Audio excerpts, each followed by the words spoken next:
ముఖ్య కార్యకర్తల సమావేశం సూర్యాపేట జిల్లా రేపు ఏప్రిల్ 27వ తారీఖున జరిగేటువంటి భారీ బహిరంగ సభ కేసీఆర్ గారు ముఖ్య అతిథిగా వచ్చేటువంటి దానికి మా నియోజకవర్గం నుంచి పార్టీ దిశానిర్దేశం ప్రకారం మాకు ఇచ్చిన బాధ్యతలను పూర్తిగా నెరవేరుస్తామని చెప్పేసి ఈ వేదిక మీద నుంచి రామన్నకు హామీ ఇస్తూ తెలంగాణ జాతిపిత కేసీఆర్ గారిని నాయకత్వాన్ని కాపాడుకోవాలి, కేసీఆర్ గారిని కాపాడుకోవాలి, కేసీఆర్ గారు బయటకు వచ్చి మన తెలంగాణను కాపాడుకోవాలి. ఆ క్రమంలో మనందరం కలిసికట్టుగా ముందుకు సాగాలని చెప్పి మీ అందరికీ కూడా హృదయపూర్వకంగా విజ్ఞప్తి చేస్తా ఉన్నాం.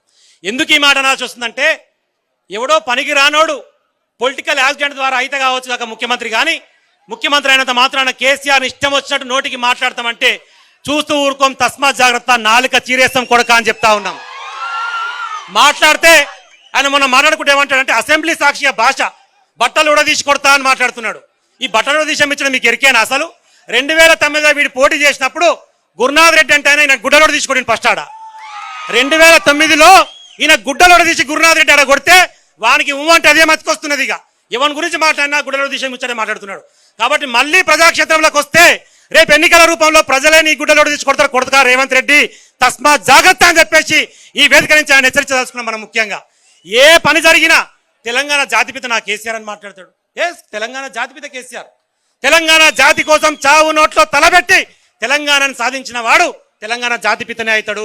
తెలంగాణ కోసం పార్టీ పెట్టి 14-15 సంవత్సరాలు నిర్విరామంగా పార్టీని ముందుకు నడిపించి ఎక్కడా కూడా చిన్న హింసాత్మక సంఘటనలు చెదరేయకుండా అహింస మార్గంలో ఆర్టికల్ 3ని ఉపయోగించి తెలంగాణ సాధించిన కేసీఆరే 100% తెలంగాణ జాతిపిత.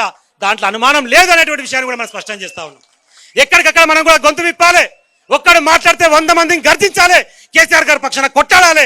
అలాంటి లంగాలకు, దొంగలకు, ఓటుకు నోటుకు దొంగలకు మనం సమాధానం చెప్పి తీరాలని చెప్పేసి నేను ఈ వేదిక నుంచి మీ అందరూ కూడా గుర్తు చేస్తా ఉన్నాం. ఇలాంటి లంగల దొంగలకు బుద్ధి చెప్పడం కోసమే ఒక సందర్భం సమయం వచ్చినప్పుడు వాడుకోవడం కోసం ఏప్రిల్ 27న జరిగేటువంటి భారీ బహిరంగ సభకు సూర్యాపేట జిల్లా నుంచి కూడా భారీ ఎత్తున తరలి వెళ్ళి ఆ సభను సక్సెస్ చేసుకొని మన నాయకత్వంలో ముందుకు సాగుతూ వాళ్ళు ఏ కార్యక్రమం పిలుపునిచ్చినా దాన్ని ముందుకు తీసుకుపోదాం.